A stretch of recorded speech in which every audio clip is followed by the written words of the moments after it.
अगर किसी इंसान के हाथ और पैर में,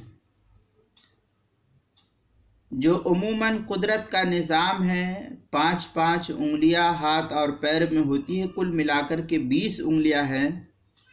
अब अगर किसी की उंगलियां 20 के बजाय 22 है या 24 है या 25 है, ज़ायद उंगलियां हो गई, जैसे अक्सर व बेशतर लोगों के इस उंगली के साइड में जो है एक छोटी सी उंगली निकल आती है, तो इस तरीके से अगर किसी की ज़ायद उंगली है, हाथ में हो या पैर में हो, तो क्या इस उंगली का भी वज़ू में धोना फ़र्ज है? इसका शरई हुक्म क्या है? जवाब,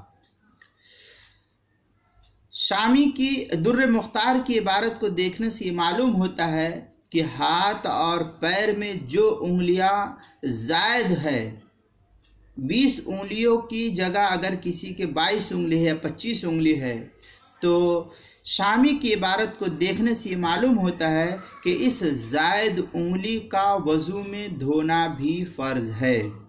चुनांचे दुर्र मुख्तार के अंदर इबारत है, वक़द ज़ाइदतु इन नबतत मिन महल्लिल फ़र्ज़ इसबा व कफ़ी ज़ाइदैनी। ये इबारत वगैरह जो है नकल की है दुर्र मुख्तार, जो दारुल फ़िक्र बैरूत का छपा हुआ नुस्खा है। इसी तरीके से कराची का जो छपा हुआ नुस्खा है उसकी पहली जिल्द सफ़ा 196 पर, और हिंदी नुस्खा ज़करिया बुक डिपो देवबंद का उसकी पहली जिल्द सफ़ा 218 पर इसको नकल किया है। किताबुल मसाइल की पहली जिल्द सफ़ा 146 पर भी इसको नकल किया है। लिहाजा अगर किसी शख्स की ज़ायद उंगलियां निकल जाए तो वज़ू के अंदर उस ज़ायद उंगली का धोना भी फ़र्ज है।